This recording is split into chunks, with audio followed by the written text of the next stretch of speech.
معاویہ اساں دے اے بندہ اہل سنت و جماعت دے مطابق نہیں چل رہا. آپ صحابی ہیں لیکن جس نے آپ بے خطا آپ بے گناہ ہیں پہ تو یزید کو آپ نے ٹھیک مقرر کیتا ہے. مولا کائنات کے خلاف آپ برحق پر اٹھن یہ مطلب ہے مولا کائنات کی خرابی آپ دوتے تو جہاد فرض ہو چکا ہے. جس نے ساری ہر کتاب وچے محبوب دی متواتر حدیث دے وچے کہ آپ دے کول خطا ہے بس اساں اج نعرہ لاؤں جلوس کٹوں رجب المرجب دے مہینے اور جھنڈے چاہوں آپ دے نام دے اور آکھوں بے خطا معاویہ معاویہ. یہ نعرہ جڑا اج پیا لگدا ہے یہ پچھلے 1400 سال جتے سنیت موجود ہے کیڑے سنی بزرگ نے اج تک نہ ہیں. اور حضرت اویس کرنی یہ بھی خیر التابی تو فرماتے ہیں کہ حضرت عمر بن عبدالعزیز کی ساری زندگی کی نیکیاں اور حضرت اویس کرنی کی ساری زندگی کی نیکیاں ایک طرف اور حضرت امیر معاویہ کی صرف یہ جو خطا اجتہادی خطا ہے اس پر جو آپ کو ایک نیکی ملی اور مولا علی کو 2 نیکیاں ملی. تو فرمایا اس نیکی پر جو اجتہاد کے اندر آپ نے خطا کی ہے تو فرمایا یہ حضرت عمر بن عبدالعزیز اور حضرت اویس کرنی کی ساری زندگی کی نیکیوں سے افضل ہو جاتی ہے. بات اللہ تک جائے گی کہ جو حضرت امیر معاویہ پر طعن کرتا ہے اعتراض کرتا ہے وہ حضرت امام حسن پر اعتراض کرتا ہے اور جو حضرت امام حسن پر اعتراض کرتا ہے وہ سمجھو کہ نبی پر اعتراض کرتا ہے اور جو نبی پر اعتراض کرتا ہے وہ اللہ پر اعتراض کرتا ہے. کیونکہ محبوب کا فرمان ہے کہ میں خود اپنی طرف سے نہیں بولتا فرمایا میں جو کچھ بھی بولتا ہوں رب کی مرضی سے بولتا ہوں. نات رکھسو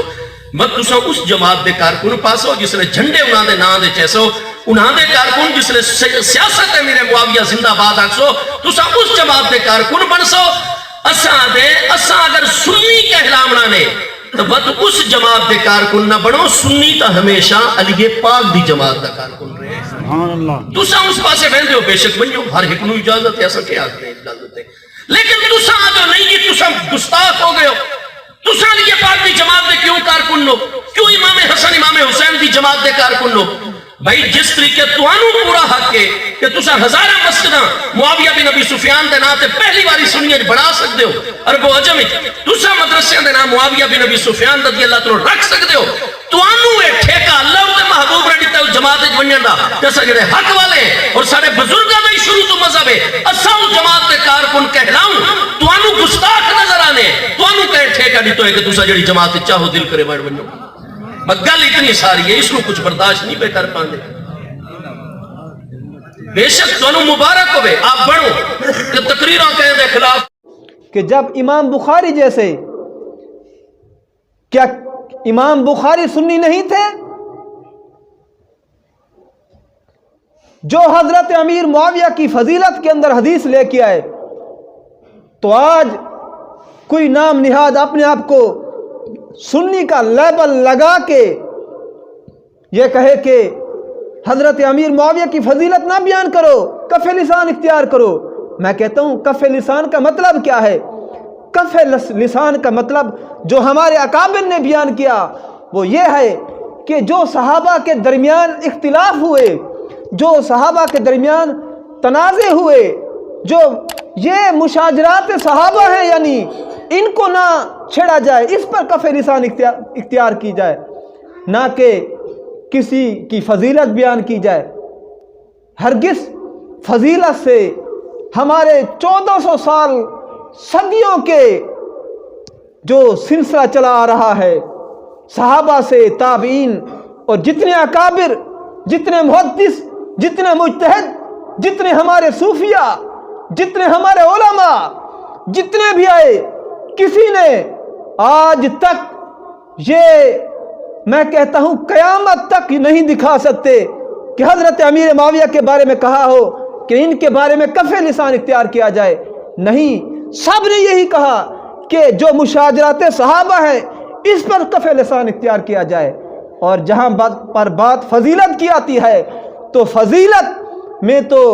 امام بخاری سے بڑا سنی کون ہو سکتا ہے؟ میں کہتا ہوں امام مسلم سے بڑا سنی کون ہو سکتا ہے کہ جو اتنی کڑی شرط جن کی حدیث لینے کی ہو اس کے باوجود بھی وہ ان کی فضیلت کے اندر حدیث لے کے آئیں۔ تو پتہ چلا کہ ہم اگر حضرت امیر معاویہ کی فضیلت بیان کر رہے ہیں تو ہم کوئی آج کسی کھوکھلے کی بات سن کے یا آج کسی بھٹکے ہوئے بد عقیدہ کی بات سن کے نہیں بیان کر رہے، بلکہ ہم 1400 سال کے اکابر کی تعلیمات سن کے بیان کر رہے ہیں۔ اب کوئی یہ بھی روافض ہوں یا ہمارے سنی کہلوانے والے روافض کے چیلے ہوں، وہ یہ کہہ کر کہ جی حضرت امیر معاویہ کی فضیلت کے اندر ضعیف احادیث آئی ہیں، تو جو ضعیف احادیث ہوں تو وہ تو مقبول ہی نہیں ہے۔ اب یہ عوام کے ذہن میں ڈال کے کہتے ہیں کہ وہ ضعیف حدیث آئی ہیں تو یہ تو مقبول بھی نہیں ہے، تو پھر وہ ان کی فضیلت کس طرح ہوئی؟ صحیح حدیث آتی، حسن حدیث آتی تو پھر تو پتہ چلتا کہ واقعی ان کی فضیلت ہے۔ لیکن میں کہتا ہوں اس پر بھی میں دلیل دوں گا انشاءاللہ، لیکن اس سے پہلے یہ بتا دینا میں چاہتا ہوں کہ امام بخاری جیسے اگر محدث، امام مسلم جیسے محدث اتنی کڑی شرائط جو جن کی تھی حدیث لینے میں، وہ حدیث کو ذکر کریں تو پھر تو تک ہی نہیں بنتا اعتراض کا کہ یہ ضعیف حدیث ہے۔ پھر ان کی فضیلت پر کوئی ذرا سا بھی اعتراض نہیں بنتا، لیکن بالفرض ان کی مان لی جائے تو اب یہ ہیں ہمارے اعلیٰ حضرت کا فتاوی رضویہ، یہ ہیں اہل سنت کے امام۔ میں کہتا ہوں کہ اگر تو کہتا ہے میں سنی ہوں تو سنی کے لیے تو اعلیٰ حضرت کو امام ماننا ضروری ہے کہ جس نے اہل سنت کی، کہ جب اہل سنت کا پتہ نہیں چل رہا تھا، کیونکہ ہر مجدد صدی کے اندر آتا ہے اور آ کے وہ پھر اسلام کو جدید کرتا ہے، پھر وہ اسلام کو اپنی اصلی اس کی شکل پہ لے کے آتا ہے، تو یہ وہ اعلیٰ حضرت ہیں کہ جب اہل سنت